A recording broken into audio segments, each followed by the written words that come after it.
A lone, blue and yellow neon sign flickers in the twilight of Bend, Oregon, a solitary monument to a lost empire. It is the last Blockbuster on Earth, a living museum of corporate failure that now hosts slumber parties and sells nostalgic merchandise. 20 years ago, this company was an unstoppable giant with 9,000 stores, 84,000 employees, and a brand recognized in virtually every American household. Today, it is a curiosity gap in history, a cautionary tale usually reduced to a single meeting in Dallas, where an arrogant CEO laughed at a struggling startup called Netflix. But the popular myth is wrong. Blockbuster's death was not the result of a single moment of blindness, but a series of intelligent, rational, and ultimately catastrophic decisions made by men trapped in a system designed to protect the present at the expense of the future. This is not a story about technology. It is a story about the boardroom war that hand-delivered the future of media to a rival they had already cornered. In September 2000, a chartered Gulfstream jet owned by television hostess Vanna White landed on a wet tarmac in Dallas. Outstepped Reed Hastings and Mark Randolph, the co-founders of a 2-year-old DVD by mail service that was hemorrhaging money. They were desperate. The dot-com bubble had burst, venture capital had evaporated, and Netflix was on track to lose $50 million that year. They had sought a meeting for months, and when Blockbuster finally agreed, it gave them only 12 hours' notice. They were ushered into the 23rd floor of the Renaissance Tower, an imposing cube of steel and glass that symbolized Blockbuster's absolute dominance. Inside the executive conference room, sitting around a 30-foot table made from endangered hardwood, they met John Antioco. Antioco was a legendary turnaround specialist who had rescued Circle K from bankruptcy and reversed years of losses at Taco Bell. He was a gifted empath, a great listener, and a man whose loafers cost more than Mark Randolph's car. Hastings presented a partnership. Netflix would manage Blockbuster's online brand while Blockbuster focused on its 9,000 physical stores. When Blockbuster's general counsel, Ed Stead, asked for a purchase price, Hastings flatly stated, $50 million. In that moment, Randolph saw something tiny and involuntary, a turning up at the corner of Antioco's mouth. John Antioco was struggling not to laugh. To the Netflix founders, it felt like Goliath trying to stomp them into the ground. But from Antioco's chair, the decision was perfectly rational. Netflix had only 300,000 subscribers and had never turned a profit. Blockbuster was a $6 billion empire that generated $800 million annually in late fees alone, 16 times the price Hastings was asking for his entire company. In 2000, paying $50 million for a money-losing dot-com niche seemed like charity, not strategy. Antioco's mental model was physical retail, and his metrics were store traffic and same-store sales. He evaluated Netflix as a current product, not as a technology platform building toward a fundamental shift in how the world would consume entertainment.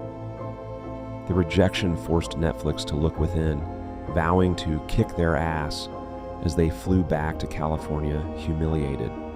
Yet history was already working against Blockbuster in ways Antioco could not see from his corner office. In 1994, the media mogul Sumner Redstone had used Blockbuster's cash to finance Viacom's hostile takeover of Paramount Pictures. For a decade, Blockbuster was treated as a cash cow, its operating profits systematically drained to fund Viacom's other media acquisitions rather than being reinvested in digital infrastructure. By the time Viacom decided to spin Blockbuster off in 2004, it executed a predatory exit. It forced Blockbuster to borrow $905 million to fund a special dividend for Viacom shareholders. Blockbuster entered independence severely leveraged and capital-starved at the exact moment it needed to pivot. Despite these financial chains, Antioco was not a stagnant leader. By 2004, he recognized the Netflix threat was genuine. He belatedly launched Blockbuster Online, copying Netflix's subscription model. Then, in a move of strategic courage, he attacked Blockbuster's own greatest profit engine, late fees.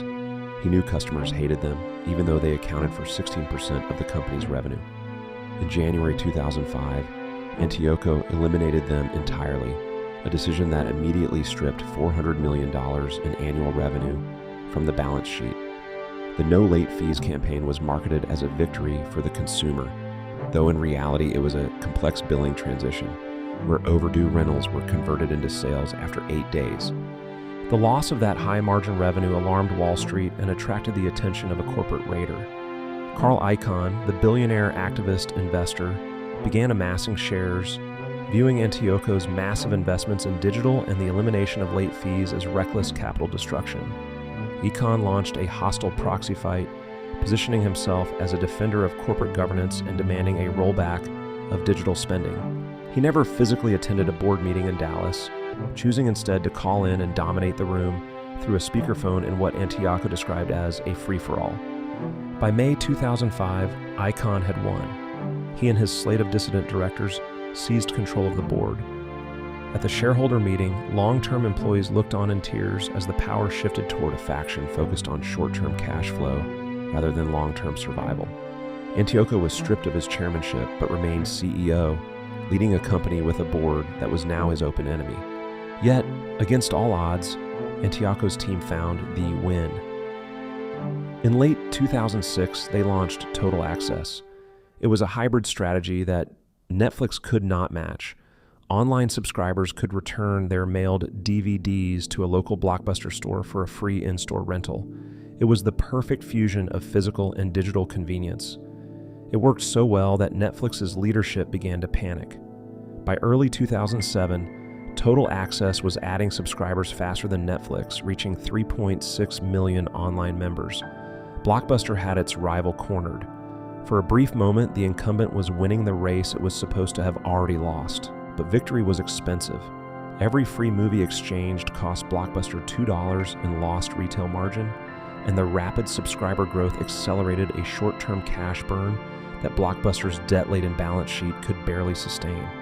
Icahn and the board saw destruction where Antioco saw investment. The tension reached a breaking point in December 2006 over a dispute about Antioco's executive bonus. Despite the success of Total Access, the board voted to slash his performance award from a contractually obligated $7.6 million to just $2.2 million. It was a move fueled by personal animosity. Antioco paced the carpeted hallway outside the executive room while the directors gestured aggressively through the glass. For Antioco, it was about principle. For the board, it was about control. The relationship was dead. In July 2007, John Antioco walked away with a $24.7 million severance package, leaving the company he had very nearly saved. To replace him, Icahn handpicked Jim Keyes, the former CEO of 7-Eleven. Keyes was a traditional retail operator who believed that physical stores remained the core of the consumer experience. He looked at the $29 million quarterly loss from Total Access and saw an operational failure rather than a customer acquisition goldmine. Keyes immediately executed 3 strategic rollbacks. He eliminated the unlimited free in-store exchange feature, slashed the online marketing budget, and raised the price of subscriptions to protect short-term margins. He redirected the capital into store enhancements, beverage bars, and children's play areas.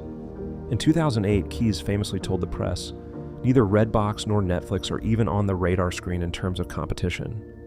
He compared Blockbuster's potential comeback to Apple in the late 90s, failing to see that Apple succeeded by disrupting itself, not by doubling down on a dying past. The impact was immediate and destructive. Blockbuster Online lost 500,000 subscribers over a single summer. Reed Hastings, who had spent months preparing for a grueling price war, watched in disbelief as his competitor voluntarily retreated from the online battlefield. This strategic retreat gave Netflix the oxygen and capital it needed to focus on its true long-term goal, the launch of its digital streaming platform. The end came with the suddenness of a cardiac arrest during the 2008 global financial crisis.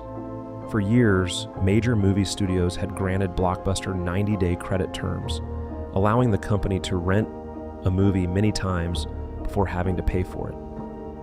But as Blockbuster's financials deteriorated under Keyes, the studios grew afraid of a default. They shifted the company to cash in advance. This decision stripped $300 million in liquidity from the company almost overnight. Blockbuster was now a ghost ship, a multi-billion-dollar empire with no cash to stock its shelves. On September 23, 2010, Blockbuster filed for Chapter 11 bankruptcy with roughly $900 million in debt, the physical footprint that had been its primary advantage had become an expensive operational burden it could no longer carry.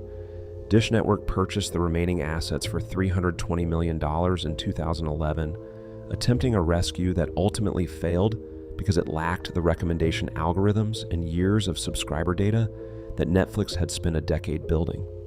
By 2014, Dish closed all remaining corporate-owned stores.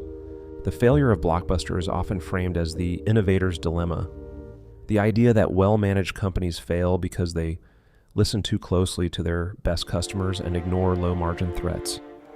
But the record shows something deeper and more tragic. Blockbuster did see the threat.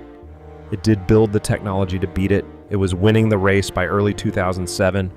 Blockbuster died because of its governance. It was an organization whose structure, the activist investor control, the predatory debt inherited from Viacom, and the internal rigidities of retail leadership prevented rational actors from making the sacrifices necessary for long-term survival.